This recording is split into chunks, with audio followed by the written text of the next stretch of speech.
Serre comme on ne l'a jamais vu. Une carte indiquant le contour de cette île très prisée des touristes et des Mauriciens. C'est vrai que peu de ces touristes en font le tour. L'image de cet îlot, se confondant avec la chaîne de montagnes sur l'île principale, convient tout de suite à la rêverie au farniente.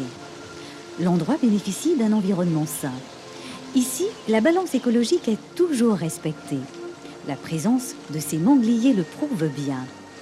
Une eau limpide invitant à la baignade, du sable blanc et un ciel bleu majestueux pour ceux en mal de bronzage. L'île aux Cerfs se fait accueillante. Mais combien connaissent la face cachée de cet îlot? Naguère, l'île était utilisée pour faire de l'élevage. On y trouve encore aujourd'hui des constructions qui datent de cette époque, de vieilles remises en pierre au milieu d'une végétation riche et luxuriante.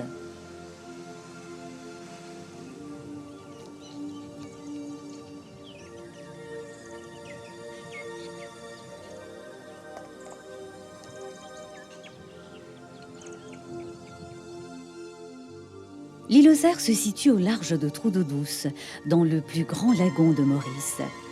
L'île, qui était déjà un haut lieu touristique, a connu un développement conséquent avec l'aménagement d'un parcours de golf. Ce développement a rejailli sur le village côtier de Trou d'eau douce. De nombreux commerces ont ainsi vu le jour. Tôt le matin, le village bouillonne de touristes. À partir de 9 h, les affaires battent leur plein. Plusieurs formules d'excursion sont proposées. Aujourd'hui, Trou d'eau douce vit essentiellement des activités économiques liées au développement touristique de l'île aux Cerfs.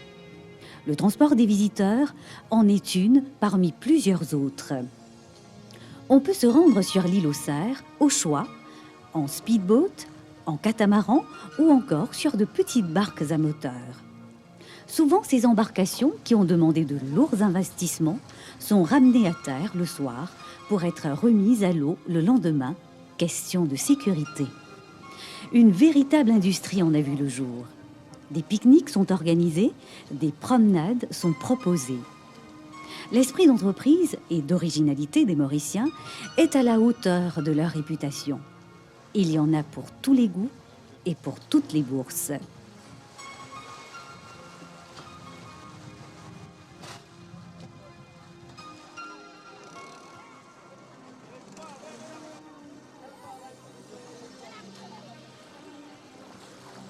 Et puis, vient le moment magique de l'embarquement.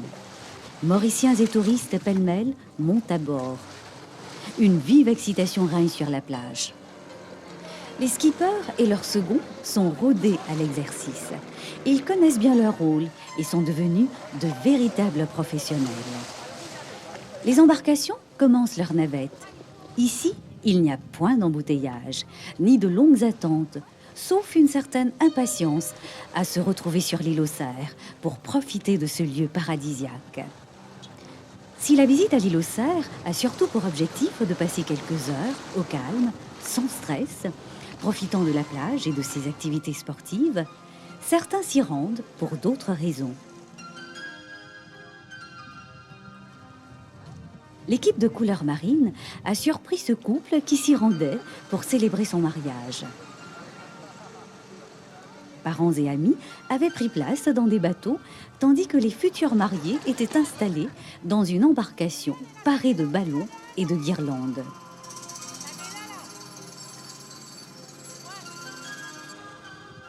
En route pour l'île aux Cerfs.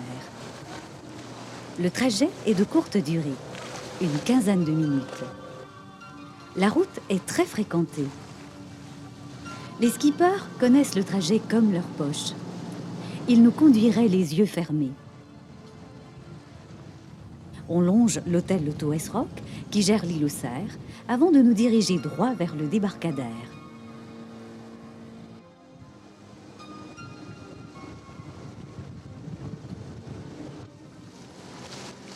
On se croirait comme sur une carte postale, aux couleurs si pures.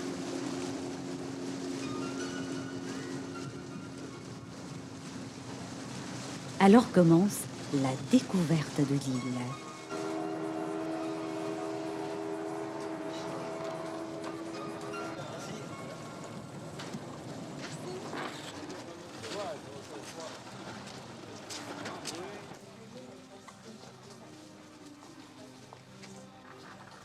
Les plages de l'île offrent suffisamment d'espace pour accommoder les visiteurs d'un jour.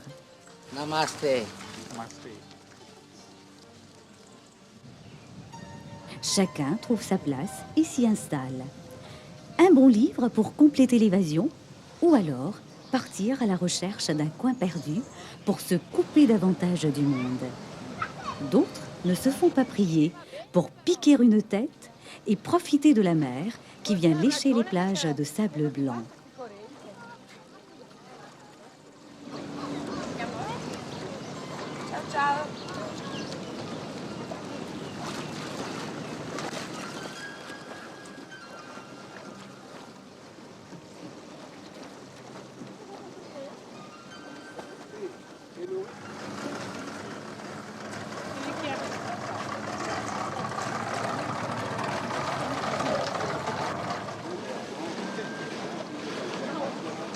Pour d'autres, c'est aussi l'occasion de taquiner le goujon. Et tout ça à l'intérieur même de la zone de sécurité. Cela profite de la marée haute pour appâter le poisson. On croirait rêver. Un paysage marin si pur, aux multiples tons, du bleu marin au bleu ciel. Si reposant. Une image pour dire toute la beauté de l'île Maurice. Et l'on comprend l'engouement pour ce petit coin de paradis sur l'île aux Cerfs.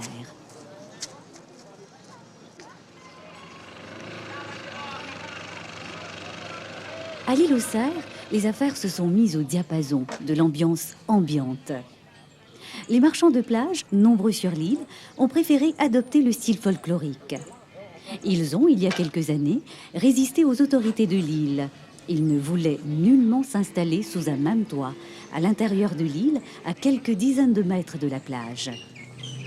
Toutefois, aujourd'hui, l'anarchie que connaissait cette activité sur l'île semble avoir disparu. Tous les acteurs de ce secteur sont en possession des permis adéquats pour opérer. Les visiteurs peuvent y trouver des objets artisanaux et les traditionnels t-shirts et autres paréos. Les clients potentiels peuvent circuler à loisir entre les échoppes, prendre leur temps, choisir, discuter, négocier. Le temps ne compte plus.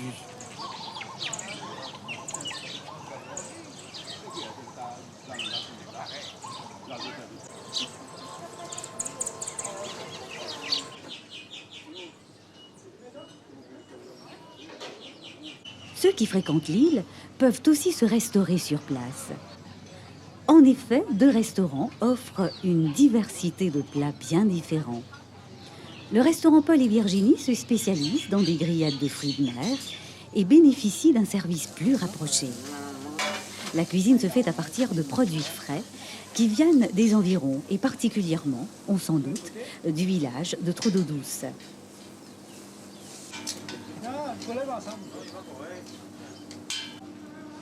À l'île aux Cerfs, il y a 2 restaurants. Il y a le restaurant le Paul et Virginie et le marché fast-food. Le Paul et Virginie est un restaurant typiquement fruits de mer où l'emphase est mise sur toute une variété des produits de la région de Trou d'Eau Douce, qui est un village d'épaisseur. On sert beaucoup de poissons frais, des crustacés et frais à midi. Et ce restaurant peut accommoder jusqu'à 300 clients par jour. Et pour veiller à ce que le service soit impeccable, on a une équipe de 60 personnes qui travaillent au restaurant Paul et Virginie. On a aussi le restaurant Le Marché, qui est un nouveau restaurant, c'est un nouveau concept, c'est un concept fast-food à la mauricienne qui permet aux Mauriciens et aussi bien aux étrangers de passage à Maurice de déguster des plats typiquement mauriciens à un prix très abordable. Ce deuxième restaurant fonctionne comme un fast-food. Les clients prennent possession de leur repas et s'installent dans des kiosques montés sur pilotis. Le style assez original semble plaire et attirer pas mal de monde.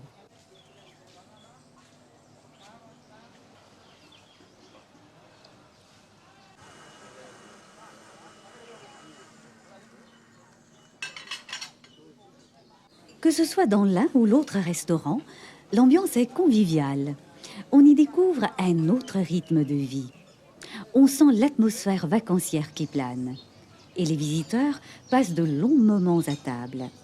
Ce ne sont pas les restaurateurs qui s'en plaindraient.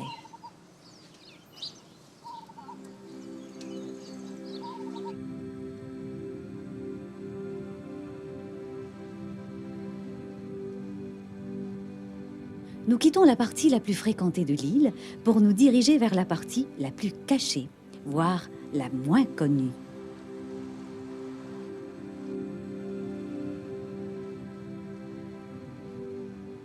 Il existe là, dans ce coin retiré, des activités plus personnalisées.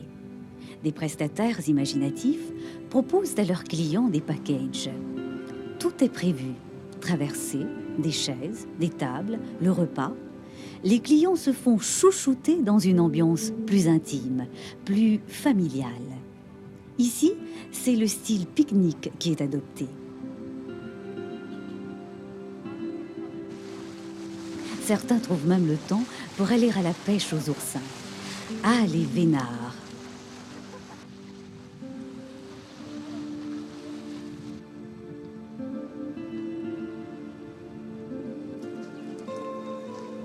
L'île aux Cerfs possède aussi son boathouse, qui propose plusieurs activités sportives. La tranquillité du coin incite plus d'un à s'adonner aux joies de la mer. Titiller le dieu Éole, glisser sur l'eau, il n'y a pas beaucoup qui y résistent.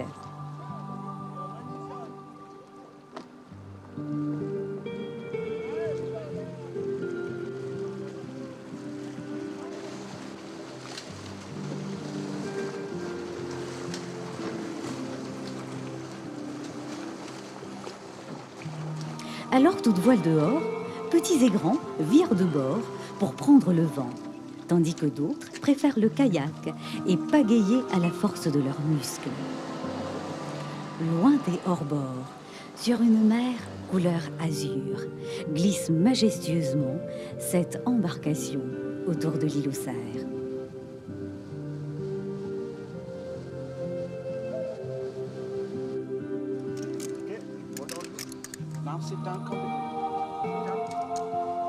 Les plus valeureux vont profiter des 2 plateformes disponibles pour faire du parachute ascensionnel.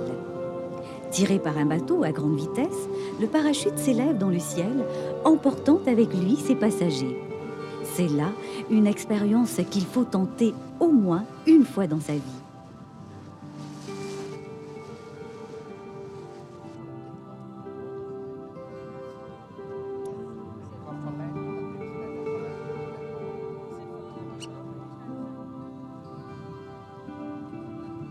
Des sensations inhabituelles sont au programme. S'arracher à l'apesanteur, avoir une vue d'aigle sur l'île aux Cerfs. Ceux qui ont pris le parachute ascensionnel sont unanimes. En plus, c'est facile. On se laisse attacher en toute sécurité et après, c'est un jeu d'enfant. Ça va tout seul, presque.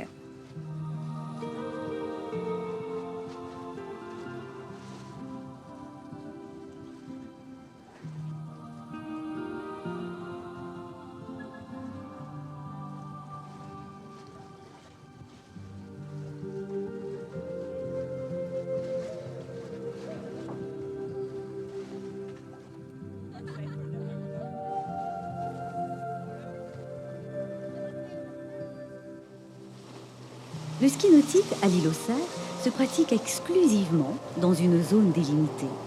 Cela permet aux skieurs de surfer relax, sans avoir à slalomer entre des nageurs et autres petits bateaux.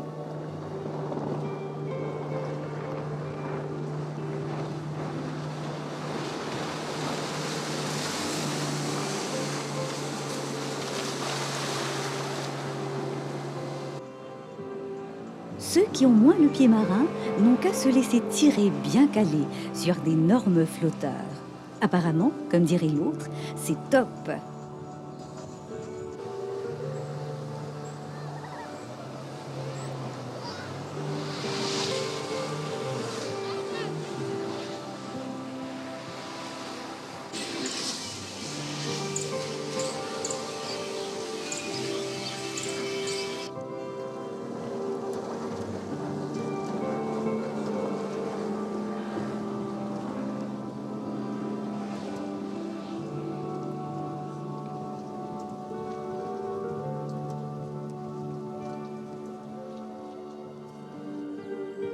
Pour ceux qui ont le cœur mieux accroché, ce flotteur aérodynamique assure des sensations très fortes.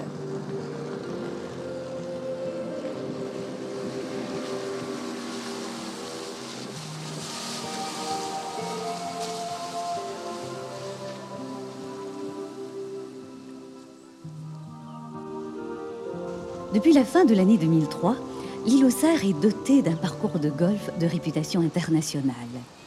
Nous allons voir ce joyau de plus près. Situé au point culminant de l'île, d'où il domine le green du 18e trou, le clubhouse arbore le même thème architectural que One and Only, le Toes Rock, et comprend un pro shop particulièrement bien achalandé. La boutique peut habiller un golfeur de pied en cap et lui procurer tous les accessoires nécessaires.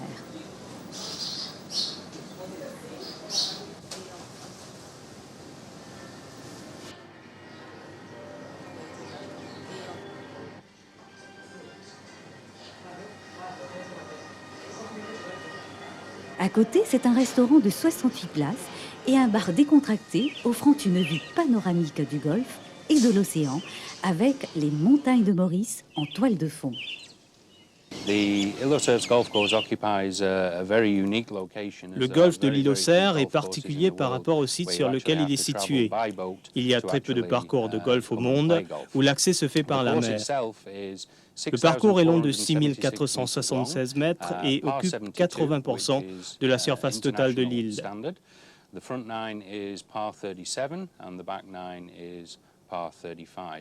Le golfe compte autour d'une centaine d'employés répartis dans tous les départements.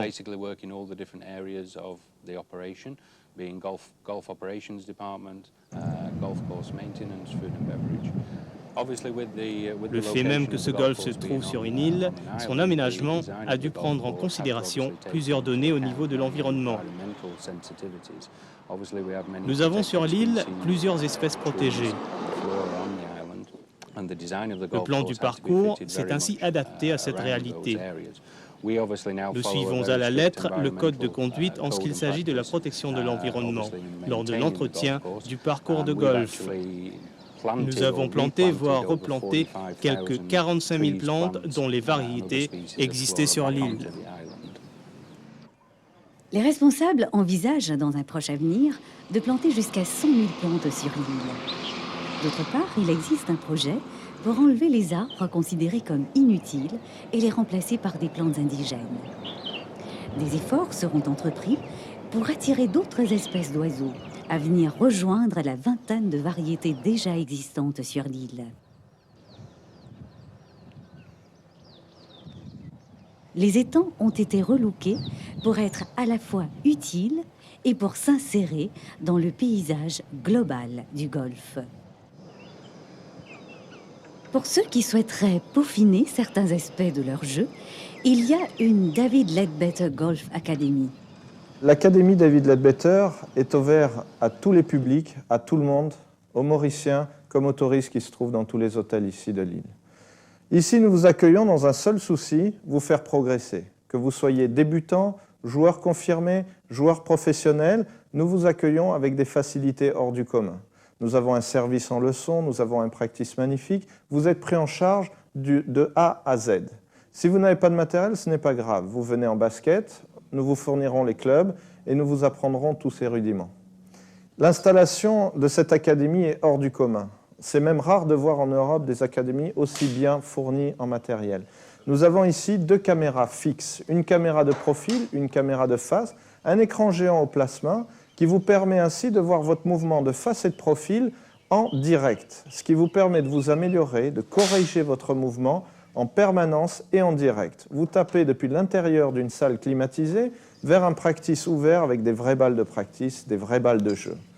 Donc ces conditions d'entraînement sont uniques sur l'île. Nous avons également l'équipe des pros qui est unique puisque aujourd'hui l'équipe des pros Leadbetter de l'île Maurice font partie sûrement des meilleurs enseignants de l'île.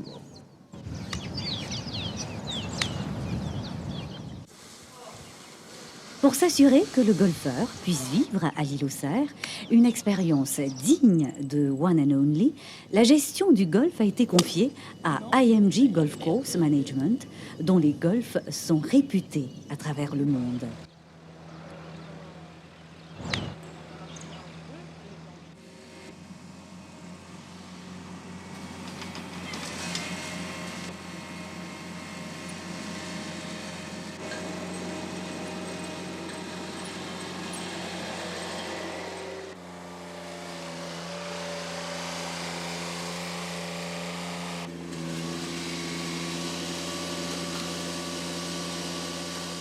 La maintenance des greens requiert des ressources humaines et des machines performantes.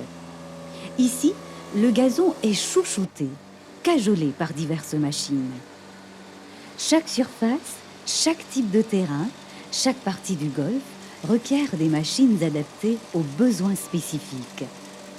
Il y a celles qui coupent le gazon en surface, celle qui tond l'herbe qui pousse sous le gazon, ou encore celle qui est utilisée pour le sable. Tout doit être impeccable.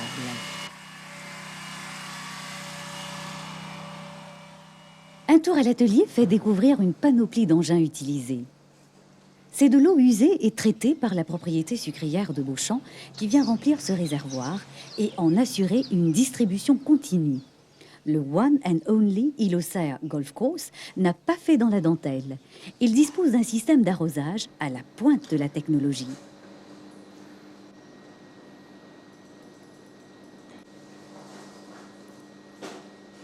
Ici, tout est informatisé. Le temps de l'arrosage, l'heure du début de l'arrosage, ainsi que son arrêt, tout est programmé.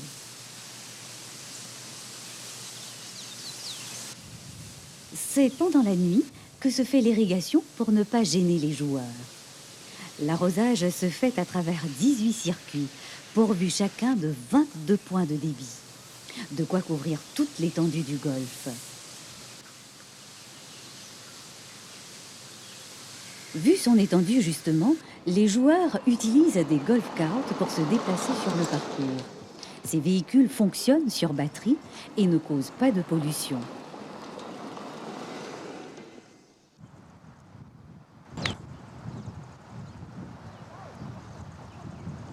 L'expérience que réserve le golf de l'Île aux Cerfs promet d'être inédite, unique, exceptionnelle. Ce parcours est parti pour obtenir une réputation mondiale. Bernard Langer, qui a dessiné le golf, est l'un des plus grands golfeurs qui a remporté plusieurs championnats et qui a dominé le monde du golf pendant au moins un quart de siècle. À propos du golf de l'Île aux Cerfs, Bernard Langer dit « Avec le golf de l'Île aux Cerfs, j'ai voulu créer une expérience qui mette en émoi tous les sens du golfeur. Je veux que chaque partie qui y ait lieu soit tant par l'incroyable cadre naturel du parcours que par les challenges qu'il représente, éminemment mémorable pour tous ceux qui la jouent. » Un parcours de championnat de 6476 mètres, à compter des aires de départ pour pro, attend les golfeurs. Si c'est de là que le joueur envisage de jouer, il a intérêt à être muni de son jeu des grands jours. Les choix seront nombreux et variés, presque tous les trous offrant des options de risque et de récompense.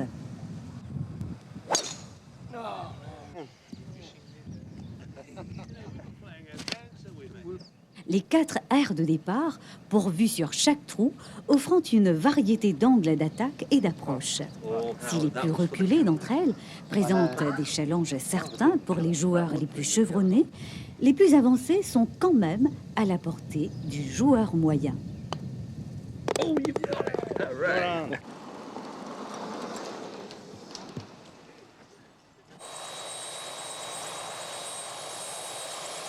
Et si, enivré par le charme du One and Only Île aux Cerfs Golf Course, le golfeur prolonge sa journée sur l'île, il pourra encore rejoindre son hôtel en faisant le plein d'images de ce fabuleux golf du haut de l'hélicoptère qui le ramènerait.